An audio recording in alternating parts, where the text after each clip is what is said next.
Hey, Shalom, bro. What's going on? What you just starting the room out right now? Huh? You just starting the room out right now? Yeah. We just this our Wednesday's law class. Yep, out here in What the y'all about to be talking STN. about? Oh, we're just gonna be talking about the What law. y'all about to be talking about? About the law. But you got something you want to bring Like out? law?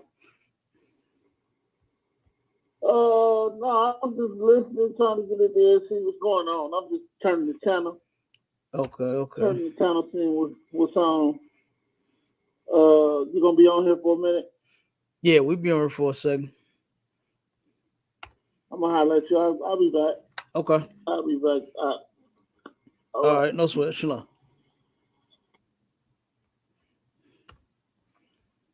All right, Israel, we about to get it started. Let me get this thing here going.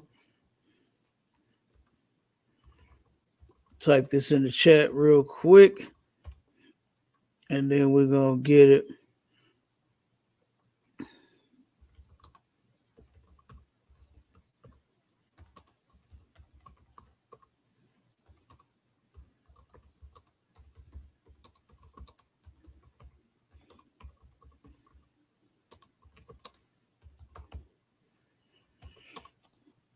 All right, put this in the chat, put the link in there, and then we gonna get it.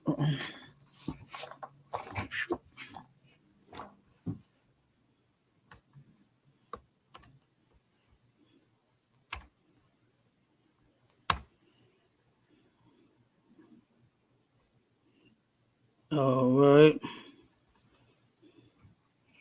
Okay, so we live. We on. Let me see everything except for the TikTok. We got the app is acting up a little bit. But before we get started, if anybody has any questions, the ISUPK started out of 1 West, 125th Street in Harlem, New York, under Command and General YAHANNA. And this is the law class. All right. And the topic is, did Christ die so we can be lawless? You know, a lot of people, and especially these religious freaks, these religious nuts, you know, these denominational, non-denominational, whatever. All these people really think that Christ died to take away, you know, the laws of the Most High, and that's just not true. You know, which is kind of weird in a sense, because you think of it like God's laws supersede those of man, like your governments and you know the municipality and the cities that you live in, but you will honor those with the quickness. You know, you'll never say that those laws, the speeding laws, the traffic laws, or the you know, the housing laws, for property laws, for, like, say for instance, you own property, you can't have your grass grow so tall.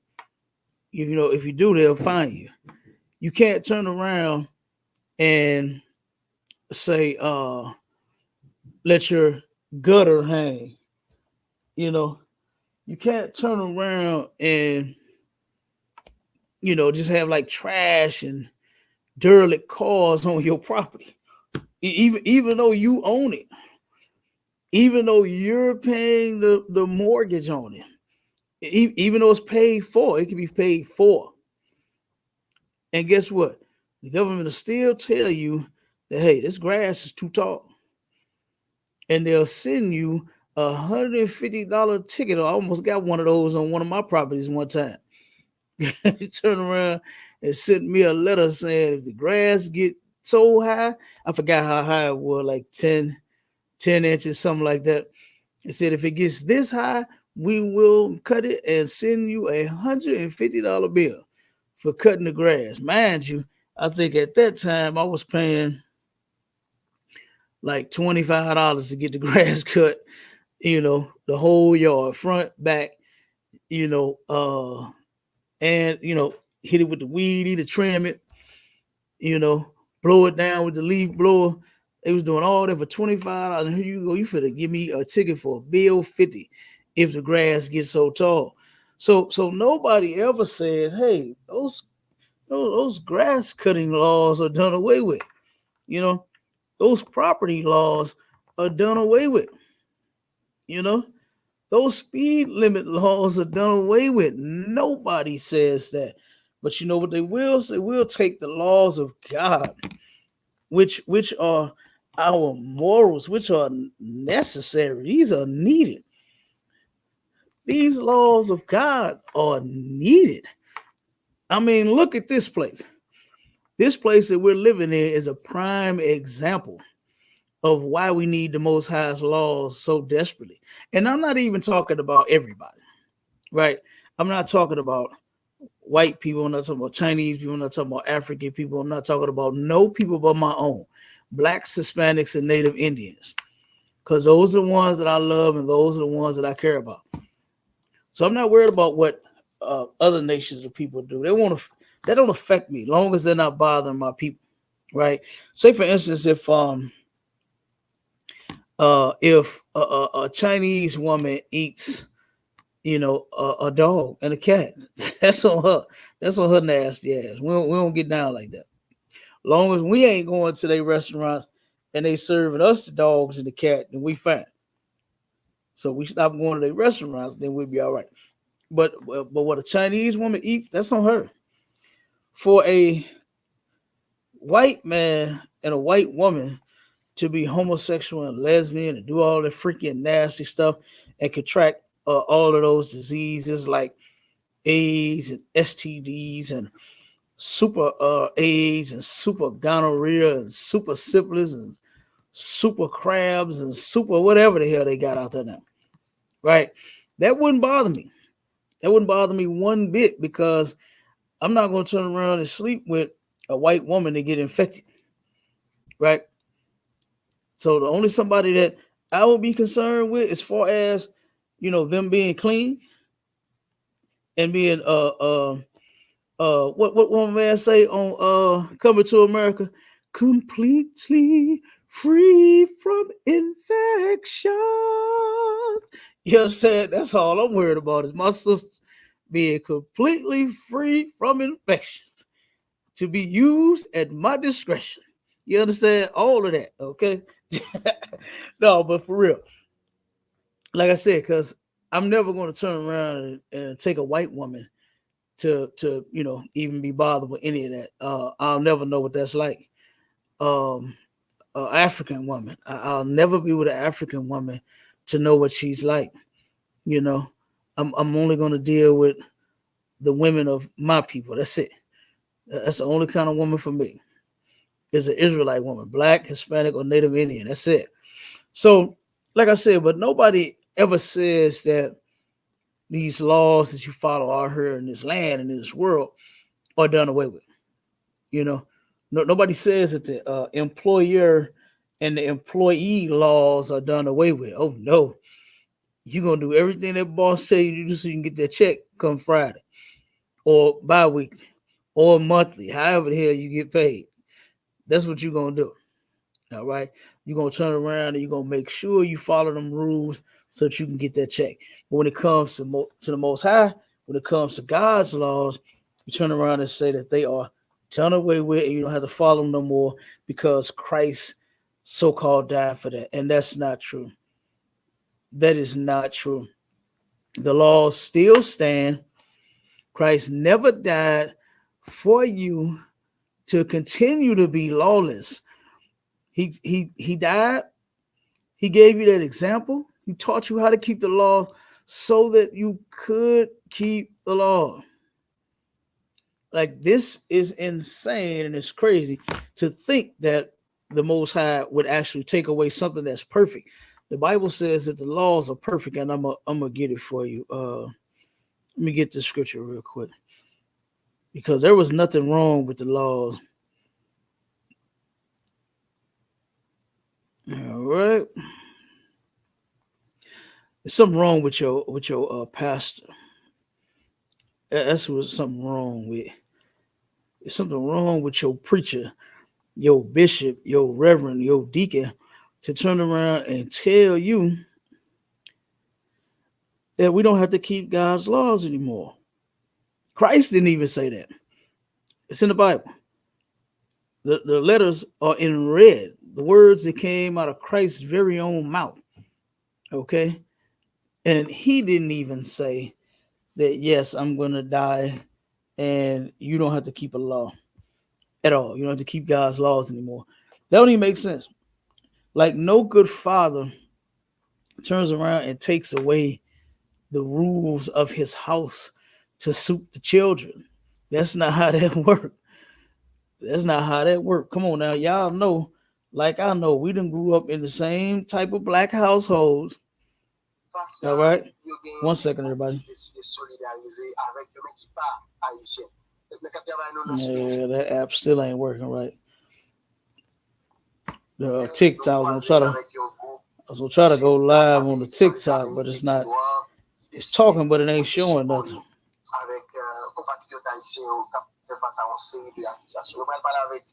Hmm. 1 second, everybody.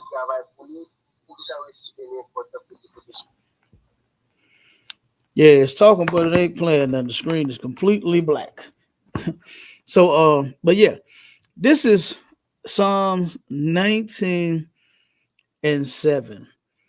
And this is what it says. The example I was giving about the father's house before the TikTok was going off. Yeah, the father, like I said, we all done grew up in the same type of black household, right? And you don't just get to disobey the rules and then, no repercussions, nothing happens to you. You know, you turn around and break the rules, you get punished, right? And it starts from a little child until you get old enough. I remember my mother telling me, when I was a kid, she said, "Son," she said, "as you get older," used to use a lot of metaphors, and she had said, "Son, when you turn around and as you get older," she said, "I'm supposed to take the leash off. I'm supposed to loosen it up. I'm not supposed to tighten it up." you know. So basically, what she was telling me, she was saying that as I get older, I'm supposed to get better with my behavior, and she wouldn't have to be so strict. That's basically what she was saying, and that's the way the Most High is. Like, the Most High is not this chump God in the sky that's just crying because you can't get your mind right. The Most High will punish you for you not having your mind right. Okay, for you breaking them laws. And that thing, the Bible says that He chastens the ones that He loves. For those that you see that's out here doing all kinds of evil and stuff like that, maybe he just doesn't belong to the Most High. Maybe he's one that he just don't care about, because it's some of those out there too. A lot of people think that God just loves everybody so dearly, and no, He does not. The Lord knows that some of us are His enemies. The Lord knows that some of us absolutely hate Him, and you hate Him to the point to where you will never obey Him. You'll never obey Him. You find all kinds of reasons and scriptures and ways and things to where you can disobey the Lord. And the Most High is not with that. All right. He is not with that. Again, if anybody got any questions, you're in the chat, type them in. If you want to come up on the stage, you can come on the stage. We got a link in the chat. You can go over to ISUPK St. Louis and come up on. You click the link that's in the chat, and you can come up on the stage. We can answer your questions. You can leave a comment. We can have a discussion, however you want to do it. Matter of fact, let me put it in there again. All right, it's in there again. So again, you can go to ISUPK St. Louis and you can click that link and come up on the stage. All right. So in Psalms 19 and 7, it says, "The law of the Lord is perfect." Right? Now just let that sit in your cup for a second. Right? You turn around and you have something like, "Thou shalt not steal. Thou shalt not murder. Thou shalt not be a homosexual or a lesbian. Thou shalt not uh, commit adultery. That's sleeping with another man's wife, or you being a wife, having a husband, and you sleep with another man. Right? That's what adultery is. It's so many different laws in the Bible. Oh my God, it's a bunch of them. And guess what? We should be following them. We should be following them all of the do's and the don'ts that the Most High said, the things that we are allowed to do and the things that we are not allowed to do. We should be following those laws. It will make us an outstanding people. I know right now it looked real bad. It looks really, really bad on we filling up the what's the new thing? The dialysis centers. Oh my God. I remember when I used to hear they putting liquor stores on every corner. Now they putting dialysis centers on every corner. And it's a damn shame. And they all in the city. The so-called white man, he got fertility clinics in his area, right? They out in their area getting pregnant, trying to have babies, all kinds of stuff. Them white women's wombs is dead on the inside. And they doing all kinds of stuff, going through all kinds of scientific measures to make that dog have a damn puppy. And here we are in our community, they put abortion clinics in our community to make sure that the black woman she could unalive her baby whenever it's time for her to, because she has a career. She's trying to, get a good job. She's trying to, get somewhere in life. You don't unalive your babies to get ahead in life. Having a child is not going to stop you from going to college. Hell, and then right now you working at Popeyes and Church's Chicken and at White Castle at rallies. You don't have to unalive your baby all to work at rallies. You working at Walmart. Where you work at? Working at Walmart. Don't unalive your babies to work at Walmart. Don't unalive your babies for no reason. You lay down, you have sex, you come up and you have them children. You know, this is why uh Commander Junior Hanna says that we need to come back together as a people and we can be here for one another versus you feeling like you all by yourself, you doing it alone. The baby daddy ran off. We don't have to be your baby daddy to help you out, right? Because if you see all of the food and clothes drives that we do all over this country and out of this country, the brother Yatazar sends barrels and barrels and barrels of food and clothes back home to Haiti, where him and his people is from. He's in the school up in New York, and he sends home barrels a month filled with food and clothes. He ships it over there to him. You know, Commander Junior Hanna and this brother works and sends their food back to the people in Haiti, sends clothes to the people in Haiti, send relief down to Mexico. We got school in Mexico. The brothers and sisters in Mexico. Captain Kapash is over in Brazil. You understand? No, I'm sorry, the Dominican Republic. He's in the Dominican Republic, and he's over there raising up the dead and doing food drives and clothes drives and things down there. So we're everywhere. We're everywhere. And if we would turn around and come back together, we can make this load just a little bit lighter. We can make it just a little bit lighter. For the sisters that don't have help with the kids, you can have help with the kids. You can turn around and come to some decent men. You don't have to do nothing strange for no change. And you can get pampers and milk and shoes and clothes. We got a ton of, I wish I could turn the camera around. We got a bunch of damn totes in here with all of the things that we got stocked up for the next food and clothes drives that we got here, food and clothing drive that we're gonna have here in St. Louis.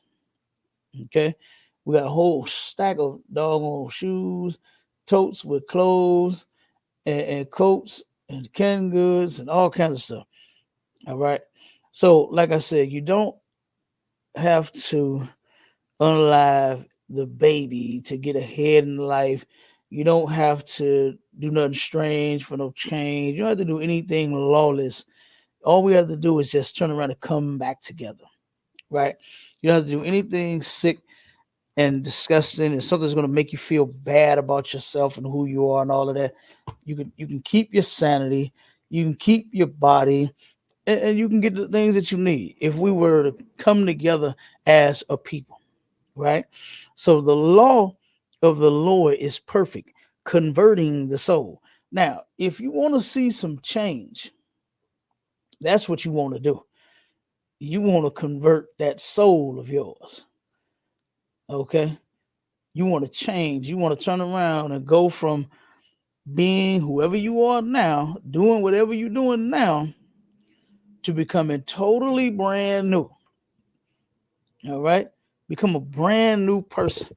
Right now, that person that you are eats shrimp, pork, crab leg. There's nothing that you won't put in your belly. You look at what is that show on TV where that guy almost died about 3 or 4 times eating all that damn food.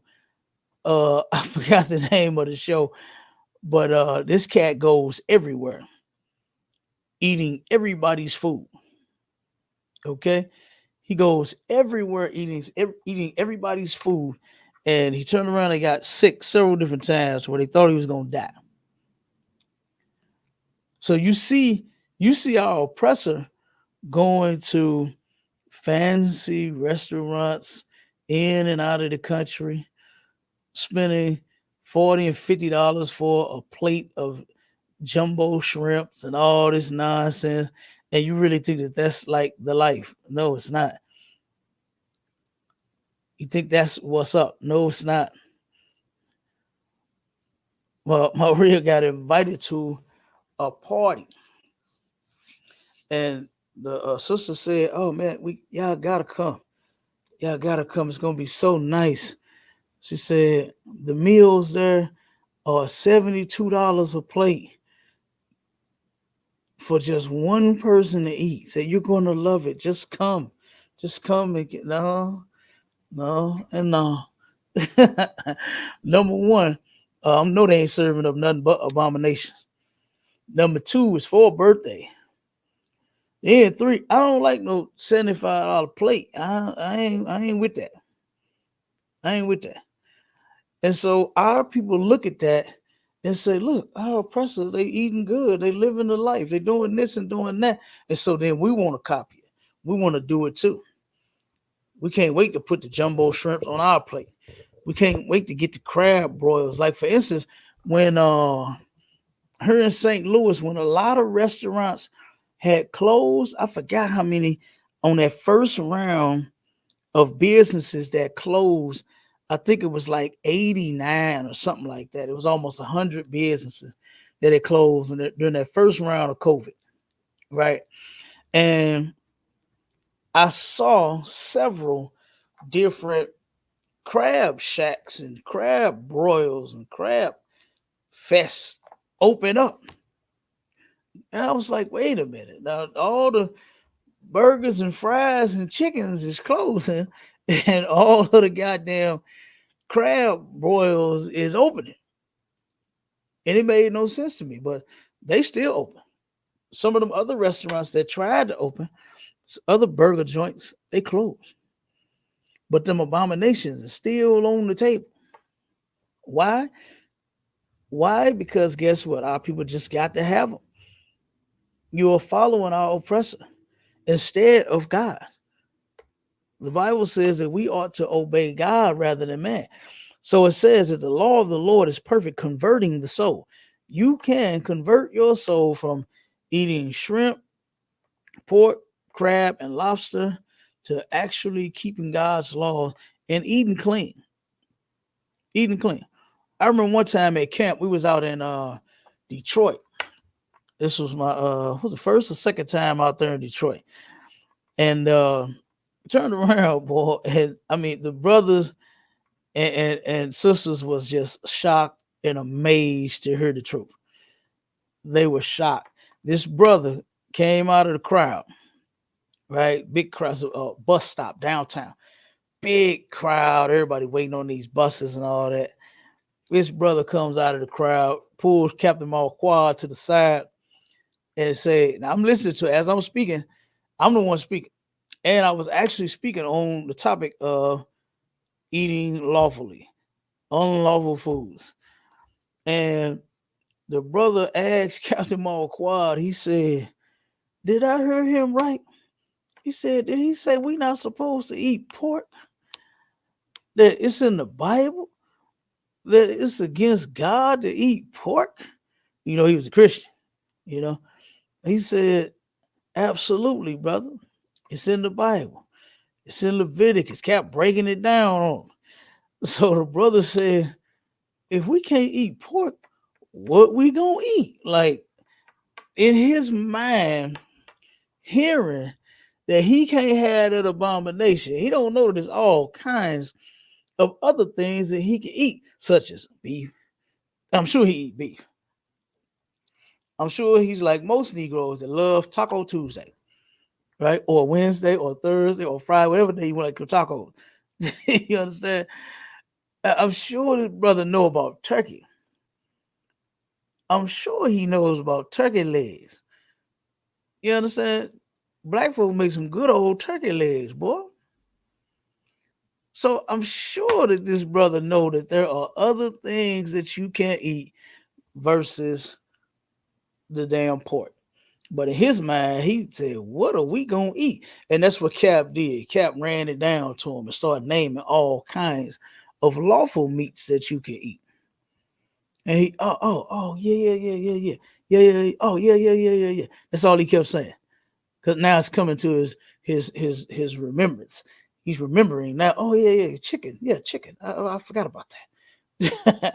But that's what happens when our people are full of abominations, things that we're not supposed to eat, things that we are not supposed to do. When it comes to the hearing the law, the things that's perfect and what's right, it's like, oh my God, I never even, what are you talking about? Then we had to bring the brother back on in and let him know that, hey, you can eat this. Oh, yeah, you right. Yeah, yeah, yeah. Because the brother asked him, what are we going to eat if we don't eat no pork? As if there's nothing else on the planet to eat. And then check this out, eat vegetables. If there's no clean meat that you can eat veggies, eat fruit. There's plenty of things that you can eat. Eat you a bunch of apples, right? I seen a article that said cabbage and eggs is better than meat. I don't know who came up with that idea because I love me some meat. I got to have me some bird. Okay, I got to have some bird. I got to have some beef. I love me some turkey. You know what I mean? I got to have me some meat. So I don't know who idea that was where cabbage and eggs mixed together is better than meat. But there are things that you can eat. You don't have to sin against the Most High because that's what it is. Whenever you do something that the Most High told you not to, that thing is called a sin according to the Bible. That is iniquity. That is an abomination. You understand? These are things that you are not supposed to do. And it's a lot of things in the Bible that we're not supposed to do. And we end up doing it because our oppressor, which is the devil the Bible speaks of, has taught us wrong. He's taught us to sin and disobey our God. That's how he taught us. And you know why he taught us like that? So that he can be in the position that he's in. He's going to stay on top and we're going to stay on the bottom if we continue to sin against our God. That's the whole point of him sending Christ so that we can actually get it together. And Christ came and taught us perfectly how to keep the laws. So in Psalms 19:7, it says, the law of the Lord is perfect, converting the soul. And it says, the testimony of the Lord is sure, making wise the simple. So if you are a simple minded brother or sister, you can become wise by keeping these laws. This is our wisdom. That's what the Bible says also about the laws. I'm going to get that scripture too. All right. It says that when people see us and see what we're doing, this is what they're going to have to say about us. One second, let me get it.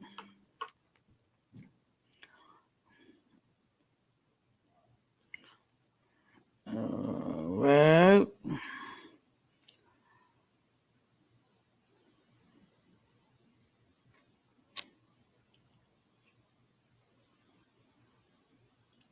Okay, so we go to Deuteronomy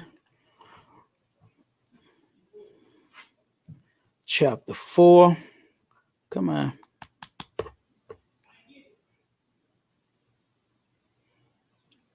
One second, this thing is going slow.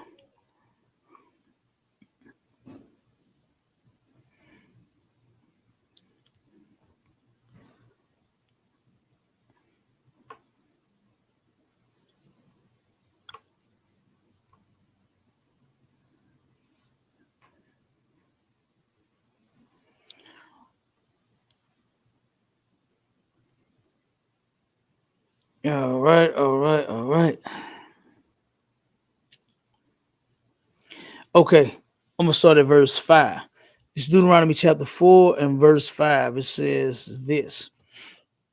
It says, Behold, I have taught you statutes and judgments, even as the Lord my God commanded me, that ye should do so in the land whither you go to possess it. Okay. So this is what Moses is telling us that he taught us, and I'm saying us, he's talking about the Israelites, right? Because that's where we come from. We are the descendants of the Israelites. Okay.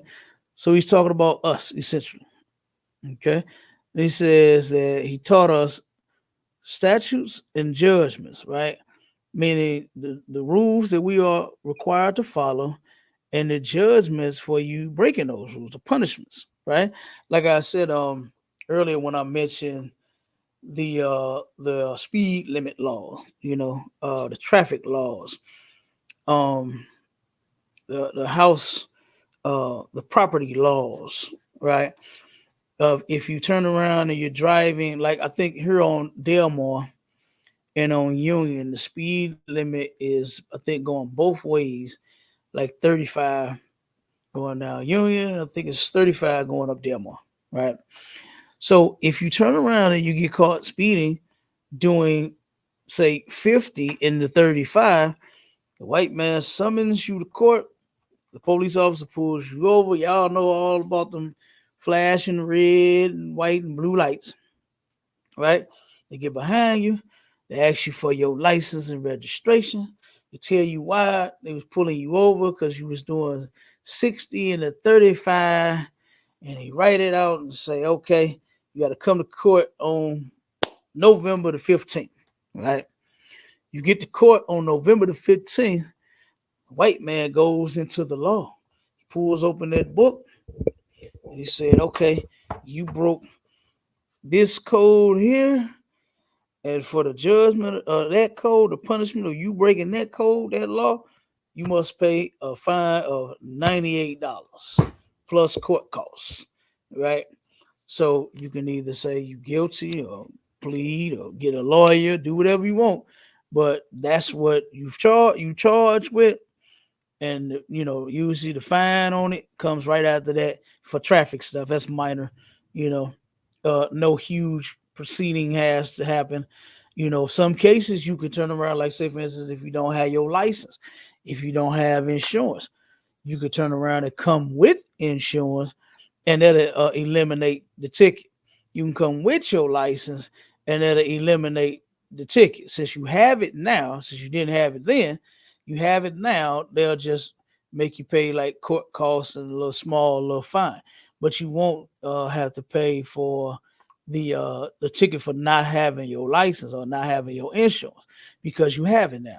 So I mean, there's ways around it, but still, you know, the judgment is there for you breaking the rules. Okay. Now there is a way to fix it. Like going to get your license would be you following the law. That's the same thing with the most high. That's the only way to fix it. The only way to fix this situation that we're in is to follow the laws. That's it. That's it, and that's all. There's no way around it. There's no Jesus died for your sins. The stuff that I be hearing from these religions and these churches and these people are ridiculous. There's no such thing as Christ died for you to be lawless. That makes no sense. That makes absolutely no sense. But let me keep reading this real quick. I'm gonna finish up with this. And it says in verse 6, it says, keep therefore and do them, for this is your wisdom and your understanding in the sight of the nations. So the other people will see us, right? Oh, matter of fact, let me finish it up and then I'll break it down. And it says, which shall hear all these statutes and say, surely this great nation is a wise and understanding people. So it's like, this is what white people would say about us if we would follow God's laws. This is what Chinese people would say about us. You understand? Instead of hurry up and buy, right? This is what African people would say about us instead of talking about us when in they establishments, women getting their hair done by them and they sitting there talking about them. You know, the so-called white man would not treat us the way that he did if the way that he do if we would follow God's laws. Because in them same laws, the Most High said that He would take and make our enemies. Y'all know the famous line: "Make your enemies your footstool." He'll turn around and put the plagues that He put on Egypt on our enemies. He said He'll make our enemies run in 7 different directions when they come and try to mess with us. But because we don't follow Him, now we in hell. But the other nations of people would say that this is a wise and understanding people. They'll look at them laws and say, whoa, these people, they don't eat pork and they don't have all that diabetes and cholesterol and high blood pressure. They don't eat shrimp and crab. White man what he call it a delicacy. He calls it a delicacy. And then up the price on it. The price on them things. First off, the jumbo shrimp thing, them things is ugly. Them is some ugly and some nasty looking things, boy. And then they bought $16, $17 a pound. I mean, the white man is such a devil. I went to the store today and he had a 10-pound bag of party wings for $35. It was insane. It was insane. I looked and yeah, damn, I couldn't even believe what I saw. I couldn't even believe it. But yes, it's true. $35 for a 10-pound bag. I remember when the 10-pound bag used to be $9.99. That's what it used to be. I remember when it was $8.99. Wait, am I telling my age? I remember when the I remember when the 10-pound bag of party wings used to be $8.99. Now it's 35. That is insane. So he's taking even the clean meat and he's upping the price on it. I remember when what was that? When the first or it may have been the second round during COVID when the price, the food hike went up. Um and a sister, we was in the store, she was next to me, and I was getting me some chicken and she was getting her some beef. Well, she was trying to, but she ain't getting none. She said, brother, would you look at this? A little small piece of steak, little cube steak was $32. She said, brother, this is crazy. I said, yes, it is. Yes, it is. So you can imagine what he's if he's doing that with the chicken, with the crab and the shrimp and all of his delicacies cost. Okay, so we turn around and the other nations of people would say that we are wise and understand. We got some understanding, right? Because just think of all of the diseases that we could avoid if we turned around and ate properly. If we would all eat lawfully, we would avoid so much. Instead of our people going around praising us, because I don't know what about y'all, but my family, for some odd reason, it's like it's like a good thing for them to be sick. Damn near all of them is on some type of medication for some type of illness due to them eating unlawfully, eating abominations, eating pork and shrimp, you know. And then I would hear them when they go to the doctor. I would take them to their doctor's appointments.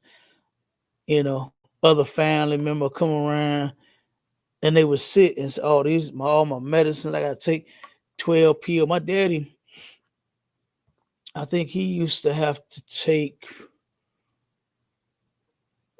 a day 20, if I'm not mistaken. I think it was like 28 pills a day to stay alive. My aunt, they had put her on a bunch of medicine. She was taking 20 something pills a day to stay alive.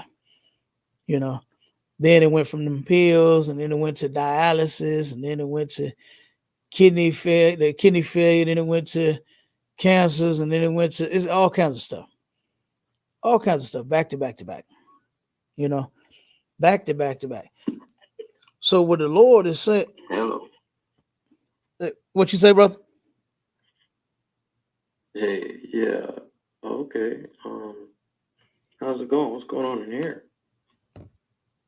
Well, the title is "Did Christ Die So We Can Be Lawless?" What you think? Um, I think no. I think Christ died so he could. I think Christ died because he know that ultimately most of us ain't gonna really abide by the laws of the spirit anyway. He's like, it over for them, so they need. God was So like, you, they need something, so so they so sent you my son because they can't do it by themselves. So yeah. okay? So yeah, it's kind of hard hearing you. So you saying that you don't think Christ dies for us to be lawless? Let me ask you this: do you believe that Christ died for us to keep the laws of what they would call Moses? No, I think Christ died to save humanity because humanity's not going to always keep the laws or act right. Um, as far as the laws of Moses, Christ said, he made it pretty clear to me that all those laws of Moses are basically training wheels. If you follow the two laws, that is to love God and love man as yourself, and do the work of God through spirit, the laws of Moses you're gonna demonstrate in your spiritual the way you live anyway. So them is training wheels. Even if you maybe break the Sabbath or something like just like I did, I'm doing God's work. Like y'all need to not be paying attention to all that. As long and just because you and demonstrate that just because y'all follow laws, you're Sadducees, Pharisees, that don't mean I know you. The fuck. Is what Jesus is basically saying. That don't mean I know you just because you follow some laws that ain't on your heart. You ain't real like that. So yeah, them is training wheels. Them Moses laws.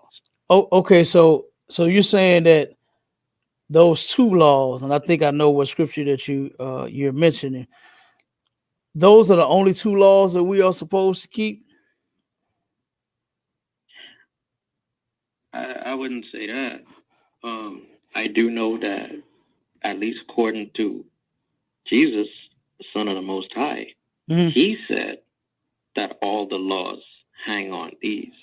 So that's all I can say on that. Okay, so what does that mean when he said all the laws hang on these two? What does that mean? Yep. That means you follow these two laws first and foremost, and everything that I've commanded, everything that's the law that comes from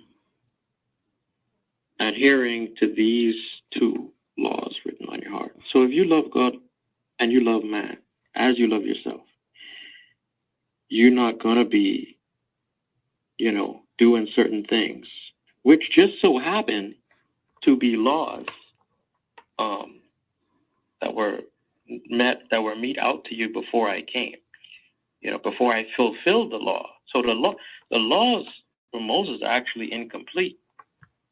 You say they're incomplete? Incomplete. What make you say that? Because why would he come to fulfill the law if the laws are complete? It would make no sense for him to need to fulfill the law. Well, what is I it? would consider that a pointless action. What does it mean to fulfill when he said that? To me, what I interpret as it means to fulfill the law, which it means to show you the true spirit of the law, which is that if you love God and love man as yourself, that's the true guiding light for how you should make decisions on this earth. So that means this. Okay, if you go ahead. a German, oh yeah? If you're a German and the Nazis, who are also German, come knock on your door and you hide in the Jews underneath your floorboards, just like in that movie, and you choose to lie, you could choose to lie up, left, down, sideways, and everything. And this ain't an exaggeration. This happened for real, right? It could be a high priest in the German community and say, hey, you got any Jews here during persecution? The right thing to do is to lie left, right, and center to protect those people. And the right thing to do is to kill someone in self-defense, because murder is pre-planned. You don't want to do that. In self-defense, you may need to, if you do well in saving someone off a bridge, and that's maybe work or whatever, that's how is God going to say, oh, well, you did this on the Sabbath, why are you saving people on the... No, that ain't going to make no sense. So he's saying basically, most of the laws you're going to follow that I've commanded. Okay, I got if you. If you need to break some more, you see what I'm saying? It's the spirit of the law, not the letter of the law. Yeah, okay, and that's okay. I get what you're saying, but this is how that works. All right, this is actually the scripture that you quoted from, and it's Matthew 22:36. I'm gonna start there. It says, Master, which is the great commandment in the law? So he was asked a question, right? They were asking him, which is the greatest of the commandments, right? Which is the greatest one, the most important one, right? And it says, Jesus said unto him, thou shalt love the Lord thy God with all thy heart and with all thy soul and with all thy mind. This is the first and great commandment, right? That's what we should be doing first. That's the greatest commandment, right? That's the first commandment, and this is the greatest one. It is the first commandment, right? And it's the most important. Okay, and then it says, and the second is like unto it. Thou shalt love thy neighbor as thyself. On these two commandments hang all the law and the prophets. So basically, what Christ is saying is you got the greatest one, right? Which is to love the Most High with all your heart, mind, and soul.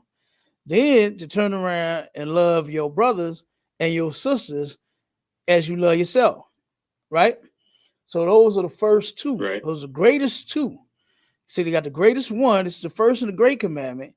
And then we got the second one that's just like it, right? That's just up under it. So from there, you hang all the rest of the law, meaning you work your way down. That's all he was saying. Okay, the letter and the spirit, I kind of got you a little bit on what you were saying. But yes, Christ did teach us the spirit of the law, which is how we could better keep it.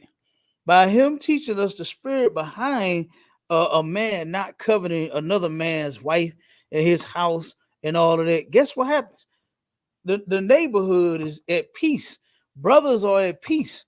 You're not arguing and fighting because, you're trying to sleep with Mrs. Jones, Brother Jones's wife. You understand? If he got a nice riding lawnmower and you got a pushing lawnmower, you would ask him to can you use it maybe before you just try to go steal it. You understand? If you love your brother and your neighbor, which is brother, right? Your sister as yourself. Okay, so that's all he was saying, and then you work your way down from there. Meaning, this is the greatest one. This is the second one that's right up under it, and then you work your way down with the rest of the laws. Saying, not saying that they're done away with, or you can't do them, or don't do them, all because of the letter and the spirit. What Christ did was he just taught you how to keep the law by the spirit. You understand? That's basically what that is. So we are still supposed to Well, be keeping all of the laws. We're supposed to be keeping them all. well, okay. Go ahead. Well, that's why I say 99% of the time, if not 100, I'll add that part in there. Like you said, you're talking about the 100. You said you keep them. them 100%, 99% of the time. What'd you say? What did you just say? I didn't hear you say you keep them 99% of the time. I said earlier that if the first law and the second law are withheld and are on the person's spirit, 99 times out of 100, they're going to be keeping the rest of those laws. And then, so that was repeating what I had said a little earlier. So that's basically what you had just said is what I was saying. So the Ten Commandments, that's going to be easy to keep. It wouldn't even be a law to keep because that's how someone would be moving anyway. Like let's say the Ten Commandments didn't exist, wasn't given to Moses. Someone who has the first and the second commandment written on their heart, just like you explained, would naturally be acting in such a way where they automatically already keep the Ten Commandments that weren't even given, because that's how they move. You know, so just like you said, so I was saying 99 times out of 100, they're going to be keeping it. But I said 99 because I think I know there are some cases or instances where one's going to have to make a decision or judgment that's going to benefit or hurt someone that might break a law. And when that decision needs to be made, it's better to keep the spirit of the law, that is to love God and love your brother and sister, than to keep a law that was written necessarily. Most 99 times out of 10, out of 100, you're gonna keep a written law in most cases anyway, because of the spirit, how you built your constitution. But like Jesus did on the Sabbath, when he did God's work, he said, well, a man need help. Forget a Sabbath. You trying to tell God, who I represent and who works through me, that I can't do good, the Lord's will on the Sabbath? Get the F out of here with that bullshit. Y'all missed the whole point. They missed the whole point. You should uphold the written word. Yeah, that just shows you care more about what's written on and getting brownie points than actually helping people. Well, I disagree with that. Trying to get out. I disagree with that. I don't think it's about getting brownie points. I think it's more so about keeping all of God's laws. Because you are aware. See what I'm saying? They rather keep all of God's laws than to do good by God to people and to God. See what I'm saying? What are you talking about? That's what we're supposed to be doing first. Is obeying God, first? Right? Isn't that the first and the great commandment? What is love? What is love according to the Bible? So the audio, like, are you talking through Are you talking through like a Bluetooth type of situation? I mean, it was already muffled from the beginning, but I could make up most of what you were saying. But right now, when you're asking, I don't quite. Could you repeat it slow? Yeah. Okay. Can you hear me now? I can. There's still like some, whatever, but I could hear you. Yeah. Okay, so I asked you, do you know what love is according to the Bible? From what I recall, is patient, is kind, is tarry, suffers long, this and that. Okay, let me help you out. Because what you just quoted in Corinthians, that's when it's speaking about charity. That's talking about brotherhood, right? But this is what love is. It's in Exodus and it's in First John. I'm gonna give it to you in Exodus first. Let me see, and then I give you the one in First John. Okay,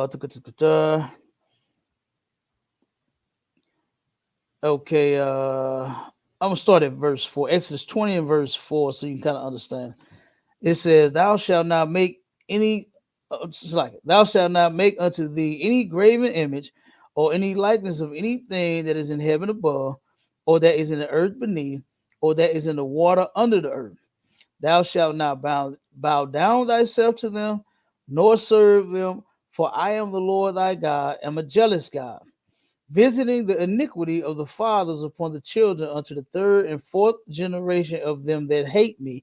So the Lord just said is when you break his laws, you hate him, right? Then it says, "and shewing mercy unto thousands of them that love me and keep my commandments." So you have to be keeping God's laws in order to say that you love him, right? And now I'm gonna Wait, go to say it again. hold on. You just read Exodus. I didn't catch the chapter and verse. I heard what you said. I heard everything you said, but I just want to be on the same. I want to open it up myself. I read verses 20. I mean, chapter 20, verses 4 through 6. 4 through 6. Let me pull it up too, so I could follow along. Uh huh. As we dialogue. And now, now I'm going to go to First John 5 and 3 because I just read it. It says the Most High is going to show mercy unto thousands of them that love me and keep my commandments. That's what loving the Most High is in the Bible. That's what it means to love God in the Bible. And now I'm going to read it in First John 5 and 3. It says, "For this is the love of God, that we keep his commandments, and his commandments are not grievous." So if you love God and God love you, then that means you're obeying him, right? So that thing that you're saying, is people just trying to get browning points, just to say that they keeping the letter of the law. We're supposed to be keeping the law. We're supposed to. That's what it says. So in the ISUPK, we teach. We 1 second. We teach our people the law so that they can keep them. Right. That's how you write them on them inward parts and in your hearts, which is your mind. In the Bible, your heart is your mind. Right. So now, like for instance, before when I wasn't taught, I was in the church under these religions, and all I would go to church to see. And I'm gonna just be honest with you. I used to love to see them women flip about them dresses when they catch the Holy Ghost and all that, and they be dancing everywhere, jiggling in there. I used to love seeing that. Ooh wee, right? I'm just being honest. That's all I was going for, was to see that and to hear them sing and dance. I ain't care for all the music, but they play it and you gotta hear it. So the songs and the dance, all the music, and all the big old breasts and sour melons and the big old booties and women had flopping everywhere. That's all I was going for, right? So, but then I didn't know nothing about the Bible, didn't pay attention to it, didn't read it, didn't do nothing. It wasn't until I came in here and I was actually taught the scriptures. I was actually taught to keep the law. Now it's in my mind. So when I go somewhere, when I do things, it's here, right here, to where it'll help me keep it. The spirit, like what you mentioned, spirit behind the law. Now I go and when I pick up an item at the store, before I just pick it up and take it and put it in the cart and take it home and cook it and eat it, I make sure it doesn't have anything unlawful in it, because they mixing that with everything now. They mixing the abominations with everything, water and damn cheese and eggs, and oh my God, they putting abominations in everything. So now it's in my mind. It's in my heart, right? Which is your mind. So versus it being just on the paper, that's what it's talking about, the letter of the law, versus it being just in the book and sitting in the book, it's with me wherever I go. That's the spirit of it. You understand? I know that if I see a sister and she said, I asked her, damn, baby, you fine as hell. Hey, you got a man? She say, yes, I do. I know in my mind, in my heart, not to deal with that woman because she belongs to another man. I don't have to go run and get the book and, oh shoot, let me see if I can. Yeah, cause she fine, she thick. I want her. Let me find it in the book. I don't have to go in the book and look it up and see it. It's right here. And when she says she got a man, I know according to the law she's off limits because she belongs to someone else. So yeah, so I don't think it's for browning points and just just to be whatever you thinking it is. It helped keep me together. It helped keep me doing the right thing. And my brothers and sisters is in here with me doing it as well. My children, I taught them the same thing that the men over me taught me. And my children, my little children, keep the law. They know not to eat pork. They at school, right? My 5-year-old knew to have his teacher call me because he thought that they was trying to feed him some pork. And he said, nope, I don't eat pork. I need to call my daddy. And the school called me because it was urgent. He said, no, I'm not even eating lunch because he thought he was going to turn around and be fed some pork. So him as a 5-year-old kid being taught the same way I was, you understand, to me, that's more of a safety mechanism. You understand, to keep us in line and keep us in compliance with the Most High versus us trying to get browning points or just say we doing something so great and amazing and nobody else is or something like that. I don't know why you would say that, but it's absolutely wonderful to me to absolutely have it here now versus it being in a book that I had never even read. So, but go ahead, you got it. Yeah, I hear what you're saying. And I mean, I agree with that perspective. It makes sense. It's in your heart. You're not going to do certain things without even have to read it. I say brownie points flippantly because there are people, especially Christians and Muslims,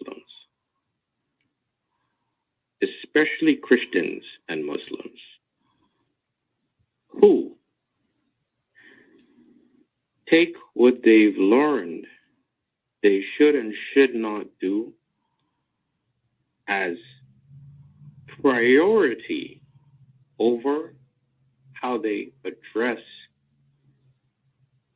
other people and deal with other people. There are those so-called, no, I call them so-called Christians. The real Christians know how to deal with people and with God and move the right way. Whereas majority of Christians I've met and friends with, I grew up in the church, so, youth leader, altar boy, I used to read the scripture, everything. Pastor even wanted me to take over the church at one point because I was a beacon, an example for pretty much everyone, young and old, for how to operate, right? I understood spiritual things spoken in the Bible from 12 years old, 10 years old, 12, 13, 14. I'm not saying I understood all things of the Bible. Of course, I had to study and research. The point I'm trying to make is that I flippantly say that, and Jesus even mentions it. I don't remember the scripture in the New Testament where he mentioned, not all who call under my name and said, we've done these works or whatever is gonna, I'm not necessarily gonna say I know you just because you say you know me, because y'all didn't. We're pretty much saying the same thing. The point I'm trying to make is that oftentimes people put the lesser of the laws above the second greatest law. That's what I'm saying.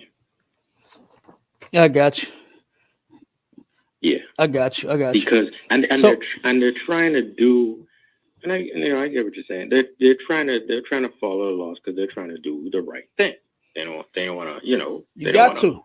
offend God and not follow what He said to do. That makes sense. But in being so zealous to follow those laws, they don't realize that their own hearts are not congruent with the second commandment or law, and they think that they're fulfilling the first law, and that's okay by fulfilling laws 3 through 1,000 or whatever. Mm. So why you? And they're missing that second law, and it's like, well, wait a second. So What's going on here? Why are you skipping number 2? Not you. I mean, right. No, I get what you're saying. Yeah, but give me an example.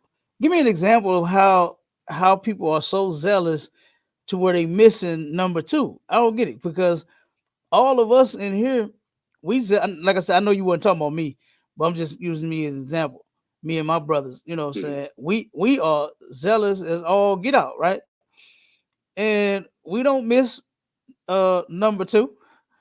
We don't forget what Christ said about your brothers and how you love your neighbor as yourself. You know what I mean? And our sisters as ourselves.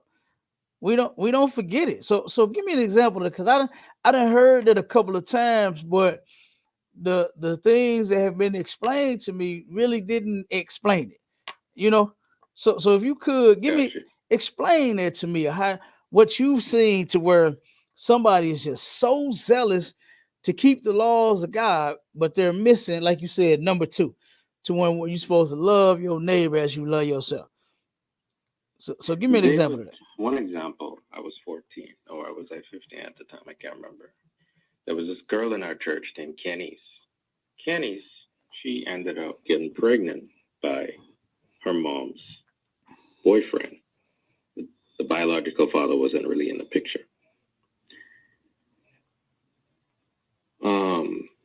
The deacons and the elders and whoever else, well, people gossip. That's a normal human thing. But the people who we're supposed to look up to, and I didn't notice until after she left the church and came back to visit. I didn't know why she left. I thought it was maybe shame or some secret, or I don't know. I thought she just got bored or whatever. I later found out the whole situation. She got pregnant, blah, blah, blah, this and that. And I know Kenny's. And she said she had to leave that damn church because, sorry. As I cursed, sorry about that. She had to leave that church because the way those people, especially the elders, were talking about me, and not just through her friend too. What's her name? I forgot her name. Is a girl who's real close to Kenny's who don't really talk or say nothing like that, and her face always looks screw up. She said, "Yeah, they would." What really hurt her the most was how the elders were talking about, "Oh, she fast or she loose." She was going after the mom, even though the mom, I know her mom. At least I don't know her intimately or like that. I observe her mom over the last 4 or 5 years because we all grew up in the church. She have a certain way about her. Now, I'm not saying Kenny's had no wrongdoing in the case or whatever. I don't know the full details of the situation, but the way that she and her friend talked about the situation, and the thing is, I know they talk like that, caused her to leave that church and not leave God, mind you, and go to the next church. That's one example. Other examples are Reverend Coakley, Brother Perry, not addressing or getting into where was God for the African slaves when supposedly the non-chosen people are not you don't call them unclean either. I think God was talking, I don't know if it was Peter, Paul, they changed whoever in the New Testament when he had the vision and the unclean animals, and he said, and then God was like, well, hold up. Well, why are you saying whoever I make is unclean in the first place? So God is trying to get him up on some higher knowledge, even though God knows the unclean, even though God knows what his apostle is talking about, right? He's like, let me get you up on game. Anyone who I made, all of God's creatures, you can't just say they are unclean no more. Let me get you a new knowledge. Anyway, I digress. Well, the point I'm trying to make is that what happened to God for those generations of African slaves who were brutalized and tortured for those at least 2 centuries? Well, is it because they were pagans? Is it because they followed something other than this jealous Yahweh, who's now Elohim or Elohim? This particular of the Elohim or that of the particular Elohim, right? What's going on there? Why would you even have a spirit of God that and the Bible even says it? This was the thing that baffled me growing up.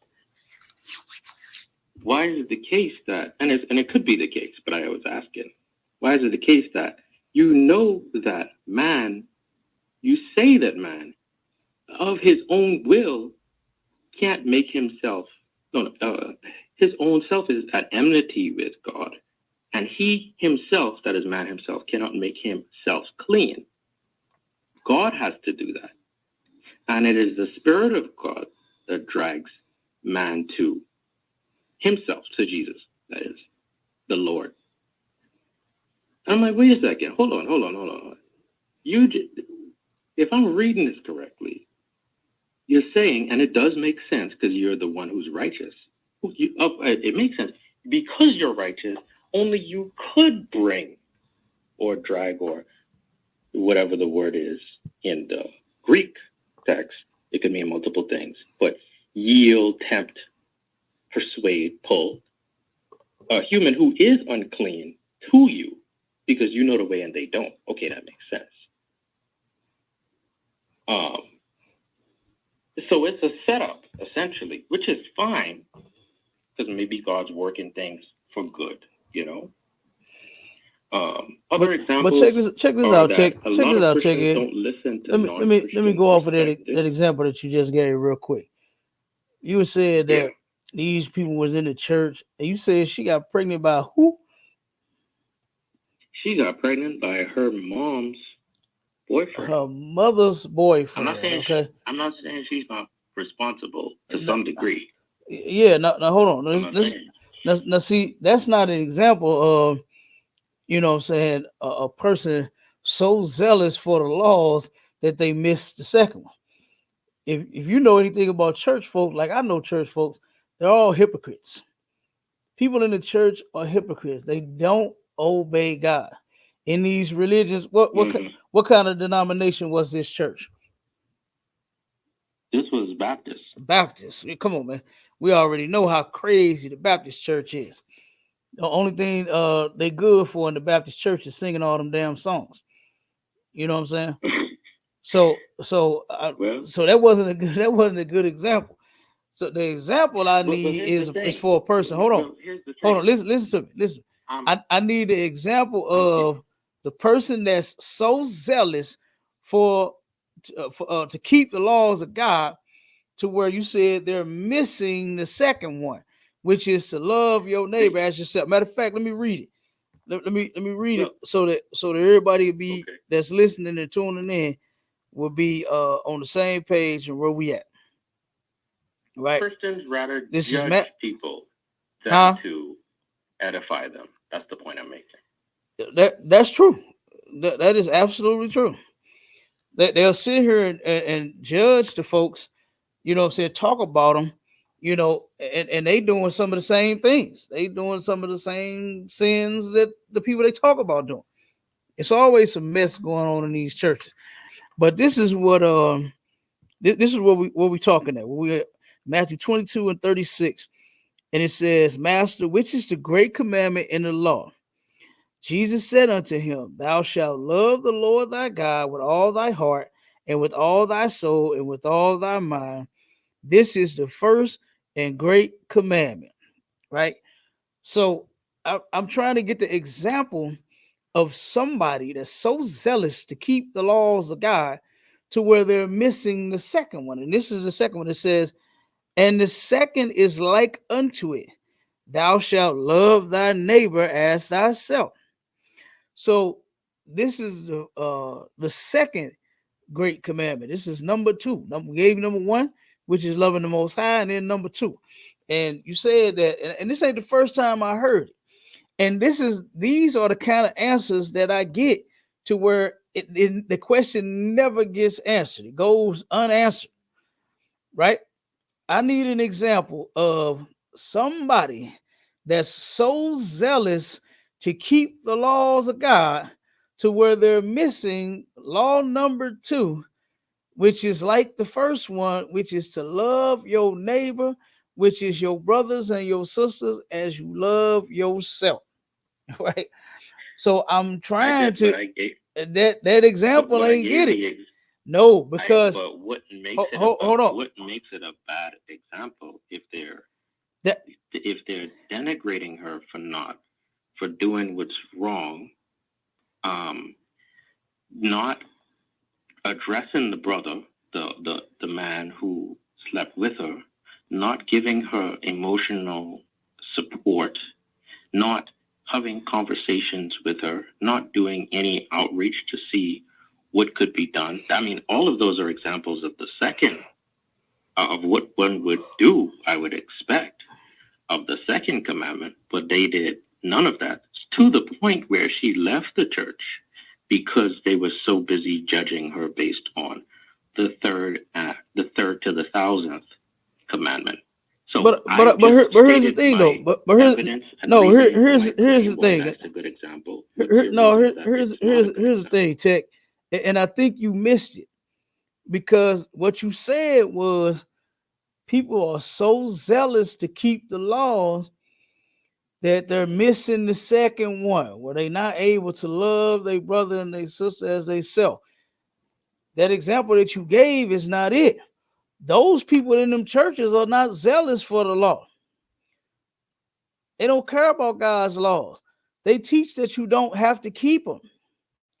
So I need an example of a person who's so zealous of the law to where he is or she is missing number two, loving her brother as he loves herself. I see what you're saying as far as the church ridicule and denigrating the lady for her sleeping with her mother's boyfriend. Zealous for the law, and that's true. They're in their own ego, so they're fakers, is what you're saying. Yeah, they not who are zealous for the law. They would keep the second one in the first place.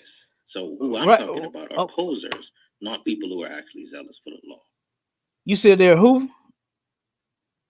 Posers, like posers. They're not actually. Yeah. Okay, so but that's what I'm saying. But you, right? But that's not what you said though. You said there's some people out here that's so zealous for the law that where they missing law number two. They not able to keep law number two. So, and like I said, you're not the first person that said that. That I've heard say that. And I just wanted a clear answer. And I thought you was gonna be able to give me one, but you didn't give me a clear answer. You just admitted that the people they're posing, they're faking, they're not keeping the laws. So those right there are out of the equation. I'm trying to figure out for the people that claim that they are and is keeping them, like for instance, myself and my brothers and my sisters, we are zealous for the law and we don't miss number two. We absolutely love each other. We treat each other like it. We talk to each other like it. We treat each other with kindness. You understand? We giving the brothers and sisters that love that we're supposed to give each other. So we don't miss it. So that's what I was trying to get, because I've heard people say, I've heard folks say that towards Israelites, because they say we're so zealous for the law that we can't even keep them properly, to where we missing law number 2. I've heard people say that, and if you would take a look at our organization, you'll see that no, they ain't missed it. They ain't missing the mark. Those brothers and sisters in the ISUPK, they are not missing the mark, because we absolutely love each other like we are supposed to, like we are commanded to. Yeah. No, I hear what you're saying. I agree. So that's what I was sense. trying to get you to pull, if you had the answer. So I conflated and mixed up 2 different groups. What I should have said was there, and I mentioned those who are actually keeping the laws, all one, 2, and the rest of them, for the most part.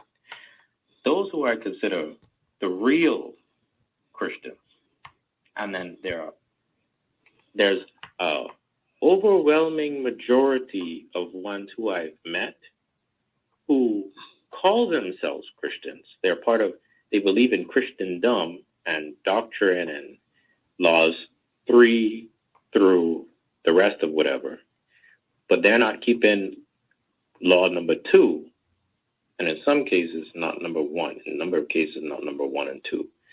So I'm talking about those people who I'll say they believe themselves to be there. When I say zealous, I'm talking about they're so eager to follow these commandments and laws 3 through the rest of them, that they're not keeping 2 and 1, which are the most important. In fact, I'll leave 1 alone and say 2, right, which is the second most important. And so that group, they are not. So when I'm saying they're zealous for the law, I'm talking about they're zealous for laws 3 through the rest. That's what I should have said. Whereas the real Christians I've met, they are zealous for the law in general. And those real ones, they do keep the first and the second commandment, along with the rest of them. So I got you. That's I hear what you're saying. I got you. Well, look, Tech, I'm gonna invite you onto some more shows, man. We about to end the class real quick. About to get out of here. So I appreciate you stopping through. All right. Is that you on your website? What you say? Is that you on your website?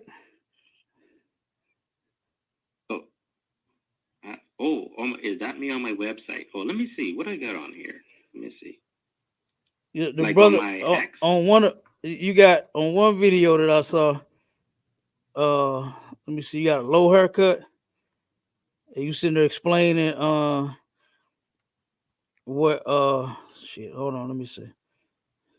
You talking about the academy.hasofu.com website? The Tech Ed. Were you explaining what is electrical engineering? That's you? Yeah, that's me. That's you? Okay. All right, I'm gonna check you out. And then I'm gonna like I said, I'm gonna hit you up and I'm gonna invite you into some more of our like radio shows, different little topics that you want to tune in on. You know what I'm saying? Where we can get some feedback from you. Yep. All right, brother. And then we might even set up a show or something like that. Cause I know I've seen you in a couple of these rooms before. Yep. Okay. All right, brother. All right, well, thank you. All right, no problem. All right, shalom. All right, everybody, we're gonna end the class with that. Shalom, Israel.